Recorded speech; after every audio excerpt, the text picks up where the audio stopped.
matur nuwun. Ning supados adil ya ampun ngantos kawan dosa gangsal menit lah. Kalau Ustaz Muin kalian Ustaz Hadi kali dosa ya kalau kawan dosa kemawon dosa sami. Nggih. Assalamualaikum warahmatullahi wabarakatuh. Alhamdulillahi rabbil alamin. Assalatu wassalamu ala qaidina wa qudwatina nabiyyina Muhammadin asyrafil anbiya'i wal mursalin wa ala azwajihi ummahatil mu'minin wa ala alihi tayyibin wa ala ashabil mardiyyin wa ala man ittaba'ahum bi ihsanin wa ridwanin ila yaumiddin. Amma ba'd. Faqala Allah azza wa jalla fi kitabil aziz. A'udzu billahi minasyaitonir rajim. Ya ayyuhalladzina amanu taqullaha wal tanzur nafsum ma qaddamat lighadin wattaqullaha innallaha khabirum bima ta'malun.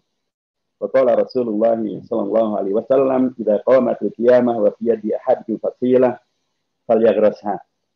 Sadaqallahu nabi wa sadaqa rasulullah nabiyul karim wa nahnu ala dzalika minal mu'minin. Ingkang tansah kinurmatan para sederek-sederek sedaya, saudara-saudara saya, tokoh-tokoh masyarakat yang hadir di sini, para tokoh-tokoh umat dan tokoh-tokoh bangsa. Bersama kita ada Al-Mukarram guru kita semuanya, Bapak Kiai Haji Dr. Muhammad Mu'inuddinillah Basri MA, Direktur Pondok Pesantren Tahfidzul Quran Ibnu Abbas Klaten. Beliau guru saya sejak lama gitu ya, sejak dulu di Riyadh beliau jadi mentor saya juga gitu. Kemudian bersama kita juga ada Bapak Kiai Haji Dr. Andes Jazuli Fadil, Ketua MUI Klaten, dan juga tadi narasumber kita Bapak Haji Hadi Santoso, STMSI yang membuat atau menyemangati saya untuk pulang kampung nih saat Pak Hadi Santoso. Nah, Prambanan jadi super strategis ya. Keluar saking Prambanan Bapak dan Ibu semuanya. Dan Klaten jadi salah satu lumbung nasional nih, kayaknya saya pulang kampung aja deh. Biar Prambanannya betul-betul menjadi super strategis itu. Tentu ya saya hormati Bapak Haji Agus Abdul Latif dan Bapak Agung Suryantoro, para tokoh dan tokoh masyarakat, Bapak dan Ibu yang punya saya hormati. Sekali lagi, alhamdulillahirobbilalamin, saya bersyukur pada Allah SWT dalam kondisi apapun kita tetap bisa bersilaturahim, mudah-mudahan berlanjut menjadi silatul ilmi, wawasan kita bertambah, silatul amali, koordinasi, dan kontribusi kita untuk berkhidmat untuk umat, untuk bangsa selalu bisa bertambah sekalipun dalam kondisi COVID-19 dengan beragam dinamikanya, termasuk kondisi dinamikanya adalah yang hari ini sosialisasi saya melalui Zoom. Dulu Ustaz Muin ya, saya sosialisasi juga sudah nih di sini, tapi di masjid dulu bersama dengan para santri. Nah, sekarang karena ada COVID-19, ya bukan berarti sosialisasi berhenti. Alhamdulillah bisa dipergunakan melalui mekanisme webinar dengan Zoom ini. Karenanya mudah-mudahan tidak mengurangi makna dari bersilaturahim dan makna dari sosialisasi, tapi sekaligus juga menghadirkan kebersamaan yang semakin menguat dan sekaligus juga solidaritas yang semakin menguat, apalagi dalam kondisi semacam ini ya banyak musibah yang terjadi. Kita ditinggalkan oleh banyak tokoh gitu ya. Termasuk tokoh yang meninggalkan kita adalah Bapak Ustadz Haji Abdul Rodi, Ketua Pimpinan Daerah Muhammadiyah Klaten yang wafat beberapa hari yang lalu. Kita mendoakan Allah mengkaruniakan husnul khatimah, min ahli jannah, dan kita semuanya bisa melanjutkan perjuangan beliau. Tapi juga sekaligus hari ini adalah bagi umat Islam Indonesia, insya Allah juga adalah hari kebahagiaan. Karena Alhamdulillah Habib Muhammad bin Rizik Syihab tadi sudah kembali ke Indonesia dengan aman, selamat, damai, sentosa, sampai ke rumah beliau dengan subhanallah, alhamdulillah. Kita mensyukuri mudah-mudahan kembalinya beliau betul-betul akan menguatkan apa yang dulu sudah dicontohkan oleh para ulama, para habaib. Jadi saya ditanya oleh wartawan, Pak Hidayat, apa makna pulangnya Habib Rizik di tanggal 10? Dan ini adalah hari pahlawan seperti yang saya tweetkan. Salah satu maknanya adalah kalau Hari Pahlawan itu tanggal 10 November itu adalah dampak dari para anak-anak muda, Bung Tomo dan lain sebagainya yang melaksanakan fatwa jihadnya Kiai Haji Hasyim Asy'ari. Dan Kiai Haji Hasyim Asy'ari memfatwakan jihad itu karena beliau mencintai Indonesia. salah satu cinta beliau kepada Indonesia yang merdeka ini karena diantaranya adalah ada 2 lagu yang digubah oleh seorang Habib. Habib itu adalah Habib Muhammad bin Hussein Al-Mutahhar. Lagunya yang pertama adalah lagu Mars Hari Merdeka. Dan yang kedua adalah himne syukur. Ini para santri kita di Ibn Abbas hafal nggak nih Hari Merdeka? Kalau guyonannya Pak Mahfud MD bunyinya begini ya, 16 Agustus tahun 45. Itulah benar betul atau salah? Kalau orang Madura bilang betul, kalau kita bilangnya ya ngotot lagi mereka 16 Agustus tahun 45. Betul atau salah? Kata orang Madura betul. Karena mereka nyanyi begini, 16 Agustus tahun 45. Besoknya hari kemerdekaan kita. Jadi besoknya ya 17 Agustus, sama aja. Jadi yang menciptakan lagu itu, yang membuat kita begitu heroik gitu ya, mencintai Indonesia itu adalah seorang Habib Muhammad bin Hussein Al-Mutahhar. Dan kemudian yang menciptakan lagu himne syukur supaya kita menginternalisasi makna yang tadi disampaikan oleh Ustaz Muin sebagai transendennya atau nilai transenden daripada kemerdekaan Indonesia. Itu ya Habib Muhammad bin Hussein Al-Mutahhar juga. Dari yakinku teguh, hati ikhlasku penuh, ila akhiri lagu gitu ya. Itu yang menciptakan seorang Habib. Jadi bisa kita bayangkan kalau kemudian kita menyanyikan lagu 17 Agustus hari 17 Agustus tahun 45 itu hari merdeka dan kemudian dilanjutkan dengan himne syukur. Wah itu kalau bahasa orang Jawanya mungkin ngontok-ngontok gitu ya. Kita begitu luar biasa. Dan kalau lagi-lagi kalau kita tahu bahwa yang menciptakan itu seorang Habib, bagaimana seorang Habib menciptakan lagu ini gitu. Sama dengan tadi Habib Rizik itu dalam perjalanan dari airport ke rumah beliau, kan kemudian beliau dinaikkan mobil dan dari atas kap mobil beliau mengomando ada selawatan, tapi juga sekaligus beliau mengomando dan menjadi dirijen untuk menyanyikan lagu kebangsaan Indonesia Raya, tentang lagu kebangsaan Indonesia Raya, beliau yang mengomandoinya. Itulah hari ini bagi bangsa Indonesia sekaligus juga memberikan makna bagaimana relasi yang sangat kuat, ya, transenden yang amat sangat kuat antara keislaman, keindonesiaan, para ulama, para kiai, termasuk para habaib, para pemuda Islam. Karena dengan resolusi jihad itu, kemudian dibentuklah laskar santri, laskar kiai, laskar Hizbullah, laskar Sabilillah, gitu ya.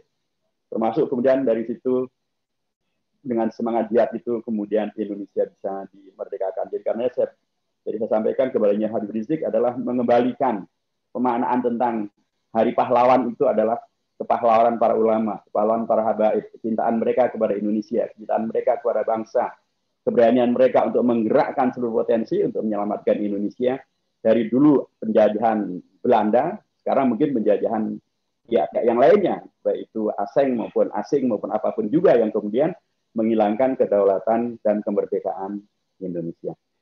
Jadi saya akan lanjutkan lagi Bapak dan Ibu yang saya hormati, hari ini sosialisasi itu adalah kerjasama antara MPR dengan Pondok Pesantren Tahfidzul Quran Ibnu Abbas. Dan ini adalah untuk yang kesekian ribu kali usia kerjasama MPR dengan lembaga-lembaga. Jadi hanya membuktikan bahwa dalam konteks demokrasi, dalam konteks keindonesiaan kita, maka kita menganut sistem yang tadi Ustaz Muin menyampaikan, bermusyawarah itu bukan hanya dalam konteks yang pasif, di mana kemudian kita hanya bermusyawarah kalau ada di gedung DPR MPR, atau kalau hanya sidang. Tapi kemudian bermusyawarah juga adalah ketika kita berkomunikasi langsung, ya, bekerjasama langsung dengan seluruh pihak di Indonesia, termasuk dengan yayasan-yayasan, termasuk dengan Pondok Pesantren Ibnu Abbas. Karenanya, monggo saja melalui mekanisme ini maupun yang lainnya untuk kemudian kita bisa mendialogkan beragam hal yang dimungkinkan. Selain daripada itu juga kami melakukan sosialisasi ini juga sebagai pengejauhan tahan daripada ungkapan Al-Quran yang menegaskan ya ayyuhalladzina amanu lima taquluna ma la taf'alun kabura maqtan indallahi an taqulu ma la taf'alun. Jadi MPR adalah lembaga legislatif Dia sama dengan DPR, dengan DPD, kuasanya adalah pada pembuatan undang-undang. Kami memang di undang-undang dasar, tapi intinya adalah undang-undang aturan. Jadi kami ingin membuktikan bahwa sebagai lembaga pembuat undang-undang dan undang-undang dasar, maka kami jugalah yang harus membuktikan menjadi yang melaksanakan ketentuan undang-undang itu. Nah, dalam undang-undang tentang MPR itu ada ketentuan tentang keharusan melakukan sosialisasi ini. Karenanya kami ingin melaksanakan ketentuan ini dengan melakukan sosialisasi ini supaya apa? Supaya tadi yang disampaikan oleh Ustadz Mu'in dan Ustadz Hadi, agar kita semakin memahami tentang potensi besar yang Allah karuniakan kepada Indonesia.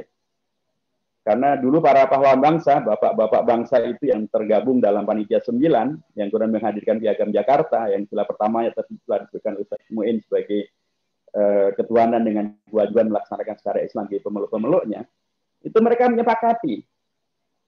Di alinea ketiga Undang-Undang Dasar tegas mereka sepakati ungkapannya amat sangat luar biasa, syar'i, islami, menandakan bagaimana kemudian peran para ulama sampai pada tingkat bisa masukkan ungkapan-ungkapan ini. Alinea ketiga itu bahasanya, ungkapannya adalah atas berkat rahmat Allah yang Maha Kuasa dan didorongkan oleh keinginan yang luhur supaya berkehidupan, berkebangsaan yang bebas, maka rakyat Indonesia menyatakan dengan ini kemerdekaannya. Subhanallah. Atas berkat rahmat Allah yang Maha Kuasa, didorongkan keinginan yang luhur, bukan keinginan jahat, bukan keinginan yang mungkar. Ya. Indonesia diakui berdiri atas nilai-nilai itu, yang bahasa Ustaz tadi ada nilai-nilai transendental tadi itu. Dan itu disepakati bukan hanya oleh 4 tokoh dari umat Islam, ya, atau yang mewakili umat Islam. Kiai Haji Wahid Hasyim dari NU, Kiai Haji Karmu Dzakir dari Muhammadiyah, Haji Agus Salim dan Haji Abi Kusno Cokro Suyoso dari Partai Islam Penyadar dan Partai Islam Syarikat Islam. Tapi juga disepakati dengan 4 tokoh dari kalangan Muslim tapi non afiliasi dengan ormas maupun orpol Islam.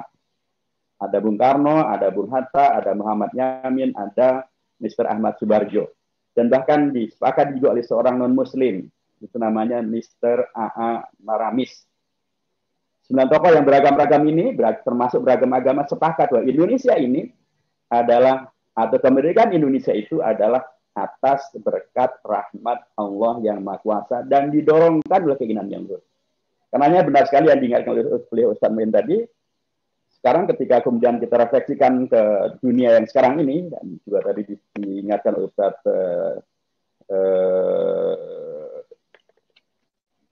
bahwa ada beragam hal yang tidak sesuai, mungkin menyimpang. Nah, kita dengan sosialisasi ini ingin mencoba untuk menghadirkan solusi dan menjembatani. Mungkin salah satu sebab mengapa kemudian terjadi penyimpangan itu karena umat bangsa tidak lagi paham tentang sababul wurud dan sababun nuzul daripada ber-Indonesia ini. Sehingga kemudian mereka kehilangan orientasi, mereka disorientasi, dislokasi, dan kemudian terjadilah penyimpangan-penyimpangan itu. Dan penyimpangan ini akan menjadi semakin banyak ketika sekarang ini banyak yang mengusulkan agar pelajaran sejarah dicabut dari pelajaran sekolah. Pelajaran agama dicoret. Bisa kita bayangkan, kalau pelajaran sejarah dihilangkan, kita nggak ngerti Indonesia ini apa, dulu itu dimerdekakan untuk apa, bagaimana nilai-nilainya, bagaimana disepakatinya, karenanya terserah deh mau diapakan saja. Kalau kemudian pelajaran agama dihilangkan, apalagi ya sudah, karepmu gitu ya, dan itu pasti akan menghadirkan sesuatu yang pertama secara prinsip bertentangan dengan apa yang diperjuangkan oleh para bapak bangsa dan para ibu bangsa dengan tadi nilai-nilai transendental yang kemudian dipatrikan di pembukaan Undang-Undang Dasar dan kemudian menjadi Pancasila, dan kemudian tadi saya menyampaikan ada dekret Presiden Bung Karno tanggal 5 Juli tahun 1959 yang kemudian dikuatkan lagi oleh MPR pada periode Pak Amin Rais sebelum saya menjadi Ketua MPR tahun 2000, amandemen 19 sampai tahun 2002, bahwa pembukaan Undang-Undang Dasar tidak bisa dilakukan perubahan, sudah murni, sudah terpatri, tidak bisa dirubah-rubah. Dan di dalam pembukaan itu ada Pancasila, yang di dalamnya ada sila yang pertama yang tadi telah disebutkan. Jadi kalau kemudian sejarah dihilangkan, agama dihilangkan, kita nggak ngerti, kita kabur. Sehingga kemudian kemarin ramai kan tentang ada RUU HIP. Dikira orang sendiri sudah lupa gitu. Ternyata justru itu yang mengingatkan umat, ya. Mengingatkan tentang memori kolektif umat. Gitu. Kami di DPR menolak, ya, dan kemudian maksud saya partai kami, bukan kaminya Pak Jenderal Gatot. Partai kami menolak, dan kemudian juga karena di situ jelas sekali ada pengaburan tentang Pancasila yang disepakati, karena masih dibolehkan juga ada Trisila, ada Ekasila, dan jelas sekali di situ ada pengaburan tentang sejarah berbangsa dengan dihilangkannya atau tidak mau disebutkannya tentang SAP MPRS yang melarang PKI, padahal kita sudah mengusulkan dari awal, mengingatkan itu harus dimasukkan, tapi ternyata tidak dimasukkan. Sampai akhirnya kemudian penolakannya meluas dan kemudian tertolak, barulah kemudian belakangan mereka sepakat untuk memasukkan TAP MPRS sebagai melarang dan menghilangkan Trisila Ekasila karena itu memang bertentangan. Tapi sekarang RUU HIP itu sudah insya Allah sudah almarhum atau almarhum, ya sudah banyak sudah nggak ada lah, sudah tidak hadir lagi gitu. Jadi saya mengatakan sosialisasi ini untuk membuat kita memahami tentang atau minimal tersegarkan kembali ingatan kita akan Indonesia kita ini apa. 4 pilarnya yang kurang menjadi rujukan utama yang tadi Ustaz Luis sudah menyampaikan, sudah tidak bisa, jangan dipertentangkan lagi gitu ya. Itu apa gitu. Dan apa isinya. Nah, ini supaya dengan demikian maka apa yang sering menjadi ungkapan yang sangat populer yaitu tak kenal maka tak sayang bisa mendapatkan jawabannya. Agar kita bisa menyayangi Indonesia, ya kita harus mengenal lebih baik tentang Indonesia. Mengenal lebih tentang Indonesia, ya mengenal tentang sejarahnya, mengenal tentang ideologinya, mengenal tentang prinsip-prinsipnya, dan inilah yang kita sampaikan melalui sosialisasi 4 pilar MPR RI. Bapak dan Ibu yang saya hormati, karena kita berada di pesantren dan pesantrennya namanya Ibnu Abbas, itu adalah nama yang luar biasa hebat, Ibnu Abbas radhiyallahu anhu habrul hadil ummah. Tentu kita kemudian menyorotnya dari sisi ini. Ya, bagaimana kemudian umat Islam yang mayoritas mutlak penduduk Indonesia itu seringkali masih menjadi korban dari apa yang disebut dengan Islamofobia. Antipati terhadap Islam, membenci Islam. Karena ketidakpahaman mereka terhadap Islam dan umat Islam di Indonesia, umat Islam kemudian tiba-tiba dituduh sebagai anti NKRI, tiba-tiba dituduh sebagai teroris, radikalis lah.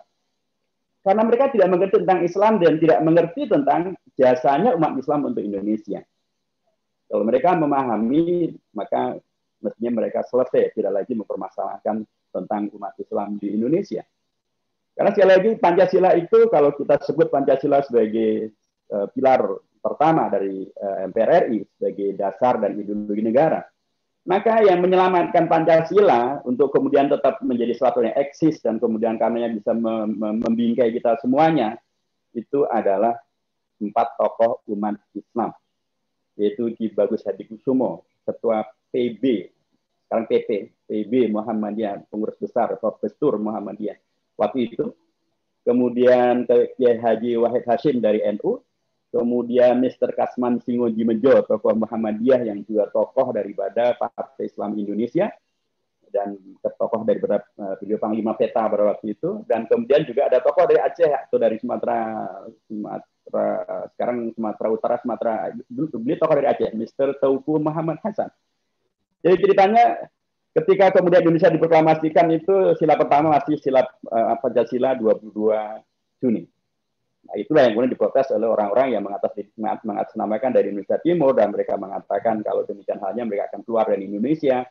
Dan kemudian Bung Hatta menyampaikan keberatan mereka itu, keberatan itu disampaikan tanggal 17 Agustus sore, 17 Agustus malam disampaikan, 18 Agustus pagi tahun 1945, 4 tokoh ini ditemui oleh Muhammad Hatta dan kemudian disampaikan permasalahannya, dan 4 tokoh ini yang mereka adalah orang-orang yang belajar agamanya pun juga serius-serius gitu ya. Kalau nanti ketambahan Kiai Haji Karim Mutakir, belajar beliau dari Al-Azhar di Mesir.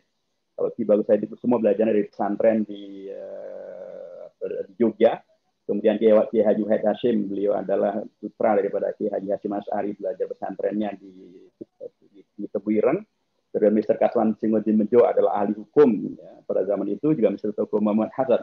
Ini orang-orang yang sangat qualified untuk kemudian mempertimbangkan maslahat dan madarat, muqaranah dan masalih dan mafasid, dan kemudian mengambil memutuskan, menerima untuk kemudian dalam rangka menyelamatkan bangsa dan kemerdekaan Indonesia, jangan sampai guna pecah dan dipecah oleh Belanda lagi, maka mereka menerima perubahan daripada sila pertama itu menjadi ketuhanan yang Maha Esa. Tetapi dengan qaid atau dengan sebuah penegasan bahwa yang dimaksudkan dengan Yang Maha Esa adalah tauhid, adalah akidah. Nah, kalau ini adalah akidah, dia menjadi sesuatu yang melandasi syariah, kan begitu. Karena tidak mungkin kita melaksanakan syariah tanpa akidah. Nah, dengan akidah yang benarlah syariah bisa dilaksanakan. Karenanya inna salati wa nusuki wa mahyaya wa mamati lillahi rabbil alamin. Nah, kalau tidak ada empat tokoh ini, ya mungkin buyar Indonesia. Indonesia Timur keluar dan nggak jadi Indonesia. Oke. Selamatlah Pancasila karena peran daripada empat tokoh ini. Kemudian kita tahu bahwa ada upaya untuk waktu itu memelencengkan Pancasila sila pertama itu dengan makna ketuhanan Yang Maha Esa, tapi dengan makna ketuhanan Yang Maha Esa atas dasar kemanusiaan yang adil dan beradab.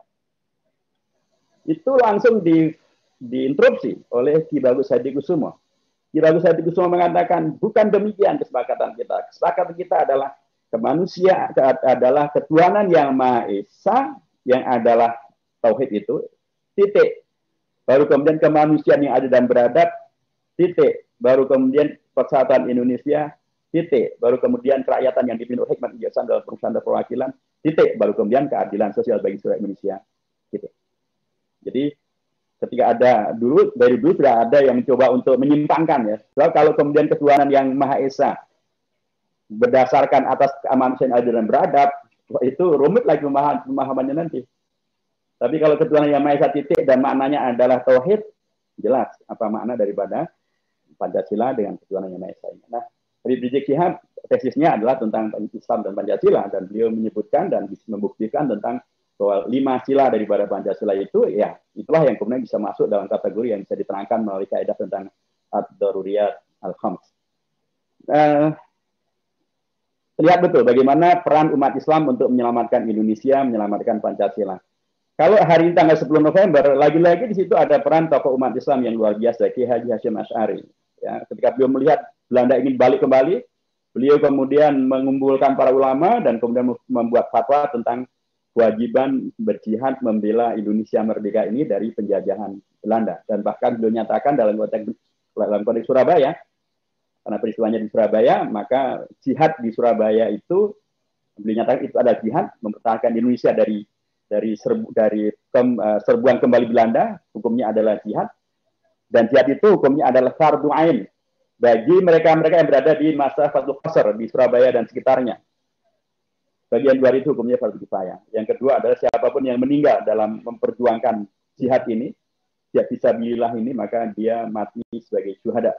Dan nomor 3, siapapun yang mengkhianati perjuangan umat dengan perjuangan bangsa dengan membantu penjajah Belanda, maka dia pengkhianat yang boleh dihukum mati. Luar biasa tidak. Fatwa ini kemudian nanti akan diikuti dengan tanggal 7-8 November itu di Jogja. Ki Haji Hasyim Asy'ari datang ke Jogja karena diselenggarakanlah Kongres Umat Islam pertama di Jogja, yang keputusannya ada 2. Pertama adalah mendirikan satu partai Masyumi, dan kedua adalah mendukung fatwa jihad Ki Haji Hasyim Asy'ari. Nanti dilanjutkan lagi di Jogja. Di Jogja itu tentu mayoritasnya adalah Muhammadiyah, dan datang juga tokoh-tokoh dari Persis, tokoh-tokoh dari PUI dan lain sebagainya. Dan nanti Muhammadiyah mendukung tentang jihad ini, jihad membela Indonesia merdeka ini, melalui yang disebut dengan amanat jihad. Amanat jihadnya Muhammadiyah dikeluarkan pada tanggal 28 Mei tahun 1946. Luar biasa kan? Bagaimana para ulama gitu ya, ulama dari NU, ulama yang kemudian dari NU, Muhammadiyah, PUI membuat partai Islam, tapi kemudian fatwanya adalah mendukung fatwa jihad. Kemudian dilanjutkan oleh Muhammadiyah membuat amanat jihad. Ini jasa yang luar biasa bagi umat Islam untuk Indonesia merdeka, sekalipun mereka tahu bahwa sila pertamanya sudah berubah menjadi ketuhanan Yang Maha Esa. Sekalipun tetap dengan pemaknaan yang dimaksud dengan Yang Maha Esa adalah tauhid. Mari kita lihat dalam perjalanan berikutnya, tadi Ustaz Muin sudah menyebut tentang NKRI dan Muhammad Natsir. Belanda tidak rela Indonesia merdeka, ya, dan karenanya dipecahlah, diupayakan untuk kemudian dikacau balukan, diserang dan seterusnya. pada perjanjian Linggarjati pada 15 November tahun 46, Belanda itu sudah memecah Indonesia. Indonesia yang diakui Belanda hanya 30 saja, Sumatera, Jawa, dan Madura. Selain itu bukan Indonesia, selain itu adalah Belanda. Ya berarti bukan NKRI. Kemudian Belanda membiarkan terjadinya pemberontakan PKI Muso tanggal 18 September tahun 48. Itu fasilitasi semuanya adalah dari Belanda. Muso balik ke Indonesia karena invasi Belanda dan seterusnya.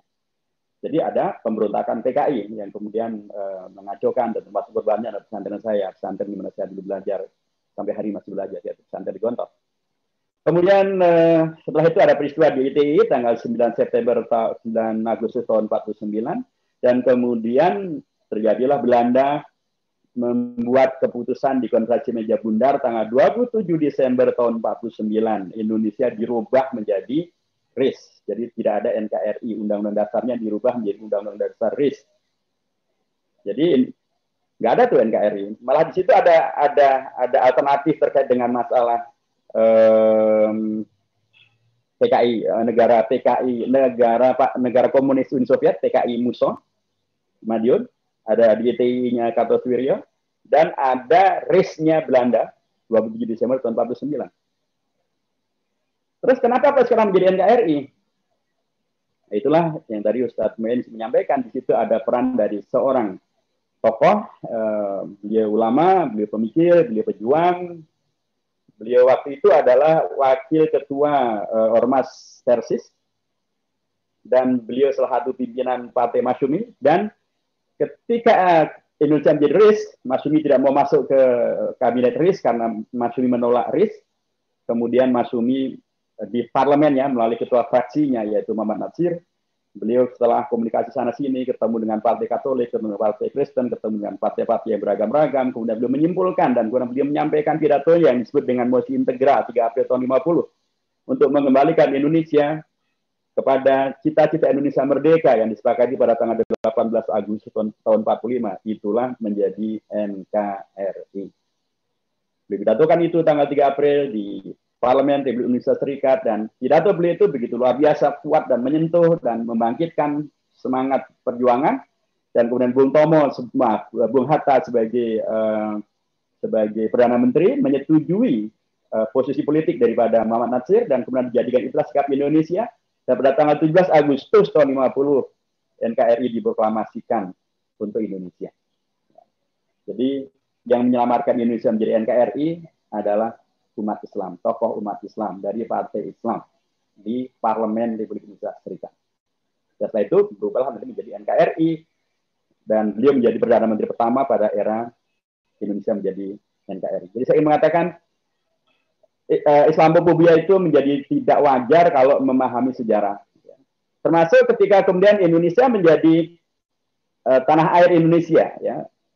Ketika Indonesia dulu dimerdekakan, itu kuasanya Indonesia adalah pulau-pulau dan 3 mil laut dari batas pulau. Sehingga banyak sekali Indonesia yang kemudian dibelah oleh laut atau oleh selat yang bukan kawasan Indonesia. Sehingga tidak menyatu menjadi NKRI. Tapi kemudian Indonesia menjadi NKRI, menjadi menyatulah tanah air, betul-betul menjadi menyatu, itu setelah deklarasi Juanda pada Desember tahun 1957. Kemudian kekuasaan Indonesia menjadi melebar, meluas, dari tadinya hanya 3 mil menjadi 12 mil. Dan kalau 12 mil, itu kemudian maka seluruh pantai dan menyatakan bahwa air atau laut atau selat di antara pulau atau di antara kepulauan di Indonesia adalah bagian daripada Indonesia. Siapa Juanda? Juanda ternyata adalah juga tokoh yang aktif di Muhammadiyah, pernah menjadi kepala sekolah Muhammadiyah di Bandung, dan juga kemudian aktif sebagai tokoh yang sangat dekat dengan keumatan.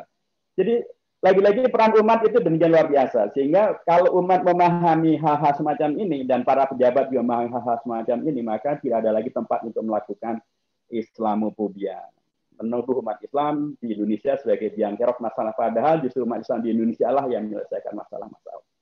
Tapi juga sebaliknya, kadang-kadang ada yang disebut sebagai Indonesia phobia, karena kawan-kawan kita tidak paham tentang sejarah dan relasi keumatan dan di Indonesia semacam ini.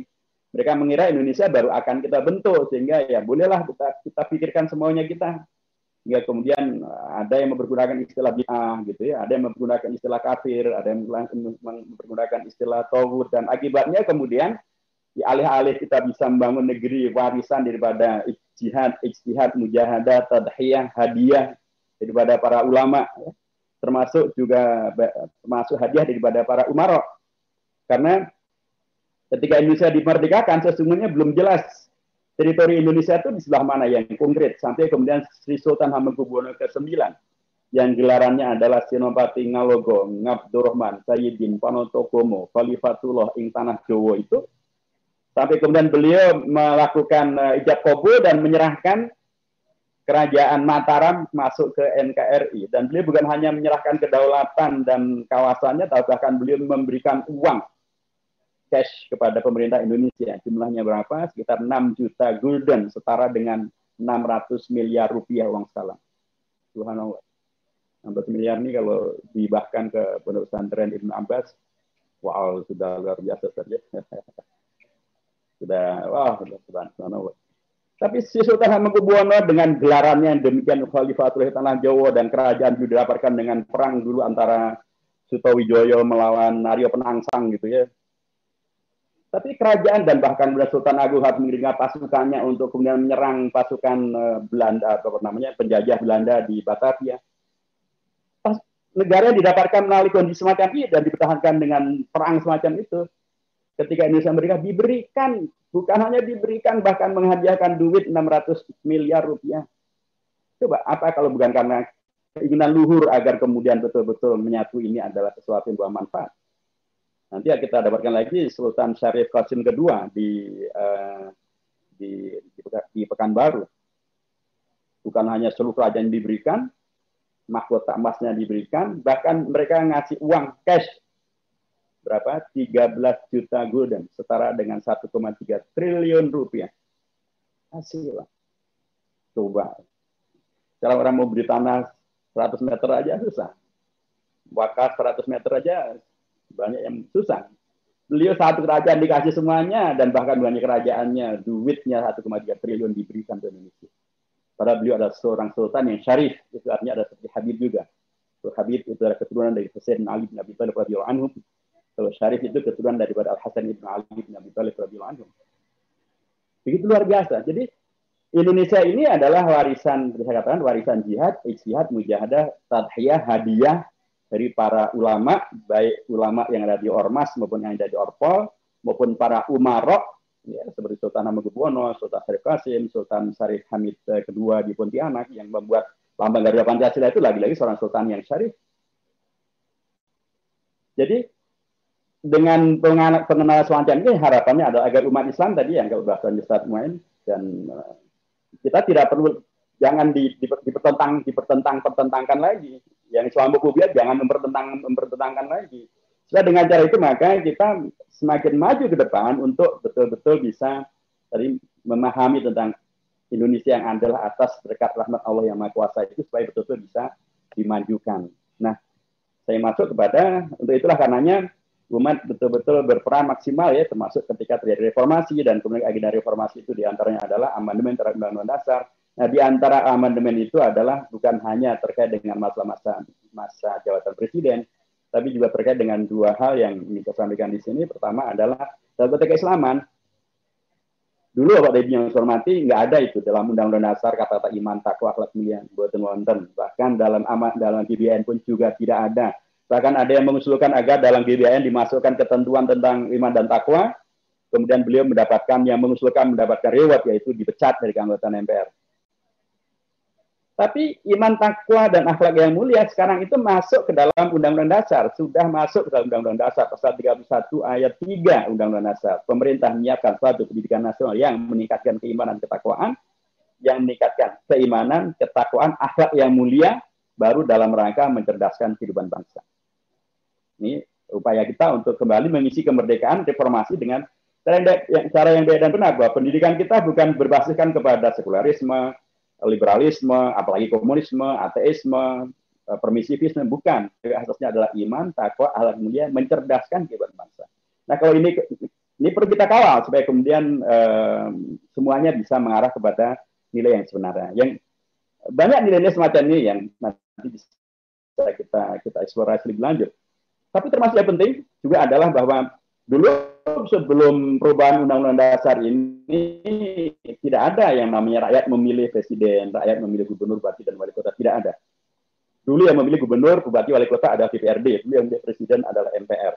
Tapi sekarang rakyatlah yang memilih mereka semuanya. Mengapa? Karena amandemen Undang-Undang Dasar menghadirkan ketentuan yang baru, yaitu kedaulatan sesungguhnya tidak lagi ada di tangan MPR atau di tangan presiden, tapi dengan rakyat yang memilih. Tapi karena rakyat yang memilih, mestinya rakyat bertanggung jawab untuk menghadirkan pilihan yang baik dan benar, termasuk dalam hal pilkada. Pemilu baru ada di rezim Undang-Undang Dasar di pasal 22E. Dulu tidak ada kata-kata pemilu dalam Undang-Undang Dasar. Nah, pemilu, pemilihan anggota DPR, DPRD pasal 22E. Pemilihan kepala daerah pasal 18 ayat 4. Pemilihan presiden pasal 6A ayat 1 dan ayat 2. Nah, rakyat yang diberikan kedaulatan itu wajarnya sebagaimana semangat kemerdekaan atas berkat rahmat Allah yang Maha Kuasa itu wajar mensyukuri dengan cara apa? Jangan dimubadirkan. Kesempatan pilkada jangan dimubadirkan dengan menjadi golput, dengan aco-aco, dengan terserah leleh luweh dan lain sebagainya. Jangan juga kemudian dianggap tidak penting dan karenanya mungkin dijual dengan sembako, dijual dengan mengimani janji-janji palsu begitu ya. Tapi hendaknya betul-betul dia dijadikan sebagai suatu hal yang disyukuri karena itu ada kedaulatan rakyat dan bisa menghadirkan peran serta yang lebih bagus supaya menghadirkan pemimpin yang betul-betul bisa menghadirkan segala yang membawa kepada kemaslahatan. Dan karenanya jangan dibiarkan menjadi sarang dan atau klaster baru terjadinya COVID-19 karena yang namanya kedaulatan yang diberikan itu bukan untuk menghadirkan mabarat tapi untuk menghadirkan maslahat dan karenanya maksimalkanlah itu. Jadi sekali lagi inilah bagian daripada Undang-Undang Dasar yang merupakan bagian dari 4 pilar. Semuanya dalam bingkai tadi NKRI sudah saya sampaikan tentang masalah Pancasila juga sudah saya sampaikan, juga tentang masalah Undang-Undang Dasar sebagian sudah saya sampaikan. Pertanyaannya dalam konteks Undang-Undang Dasar adalah apakah ini sudah sampun rampung Mbak Hidayat? Apakah tidak bisa diamandemen lagi? Tasih, sakit, monggo kemauan dan apalagi kalau ingin memasukkan ketentuan tentang peramanan sebagai super strategis dan kemudian Klaten sebagai lumbung pangan nasional, kalau itu ingin dimasukkan dalam Undang-Undang Dasar, monggo. Caranya itu ada apa namanya peluangnya Zat. Itu di pasal 37 ayat 1 itu ditegaskan bahwa untuk merubah Undang-Undang Dasar agar bisa diagendakan di dalam MPR maka usulan itu disampaikan kepada anggota MPR. Bila didukung oleh sekurang-kurangnya sepertiga anggota MPR, sekarang anggota MPR jumlahnya dari DPR 575, dari DPD 136, berarti sepertiganya ya sekitar 220-an lah gitu. Jadi kalau 220-an anggota MPR setuju usulan dari Klaten, dan usulan itu harus disampaikan secara tertulis, disebutkan alasannya mengapa, kemudian pasal yang mana yang akan diubah, dan bagaimana redaksi yang barunya gitu ya. Nah, kalau itu kemudian tersampaikan kepada kami, maka kami akan segera membuat sidang paripurna. Kalau sidang paripurna MPR dihadiri oleh sekurang-kurangnya 2/3 anggota MPR dan kemudian disetujui oleh sekurang-kurangnya 50% plus 1 anggota MPR, maka usulan dari Klaten untuk menjadikan Klaten sebagai lumbung pangan nasional dan Prambanan sebagai super strategis area itu diterima untuk kemudian menjadi kebutuhan baru. Ya, misalnya demikian. Intinya adalah Undang-Undang Dasar ini sesuatu yang masih hidup, terbuka. Ya. Tapi tentu tidak benar kalau kemudian ada yang mengatakan MPR akan merubah masa jabatan presiden menjadi 8 tahun. Enggak, itu isu gosip, fitnah. Tidak benar, MPR tidak pernah mewacanakan yang semacam itu. 5 tahun aja pontal-pontal gitu ya, 8 tahun. Oke, terakhir sekali Bapak dan Ibu hormati, tentu semangatnya sekali lagi adalah dalam kerangka Bhinneka Tunggal Ika itu agar kita semuanya tetap memahami kemajemukan kita yang luar biasa ini bukan sesuatu yang membuat kita menjadi penuh dengan konflik ya. Kalau kita di Jakarta, di Klaten mungkin tidak terasa bahwa telah terjadi sebuah kemajemukan yang sangat luar biasa. Tapi begitu Bapak dan Ibu sekalian di Jakarta, itu langsung. Karena Jakarta itu dulu kan mayoritasnya Betawi, sekarang tidak lagi. Mayoritas warga Betawi Jakarta adalah Jawa, kemudian dari Sunda, kemudian dari Minang, kemudian baru Betawi, baru kemudian Batak. Jadi keragaman yang kemudian harus dipahami sebagai dalam Al-Quran disebutnya sebagai ya ayuhan nas inna khalaqnakum min dzakari wa untha wa ja'alnakum syu'uban wa qabaila lita'arafu inna akramakum indallahi atqakum. Demikianlah kita memahami tentang Bhinneka Tunggal Ika untuk menghadirkan keunggulan-keunggulan yang membawa kepada kemaslahatan yang lebih banyak lagi. Barakallahu fiikum jami'an wa nasrun minallahi wa fadlun qarib wa basyiril mu'minin. Kados sikap sematur rumiyin mbok bilih mangke wonten wekdal monggo kita oncai sesanengan. Matur nuwun. Kupat tudunipun santen wonten lepat nyuwun pangapunten. Assalamualaikum warahmatullahi wabarakatuh.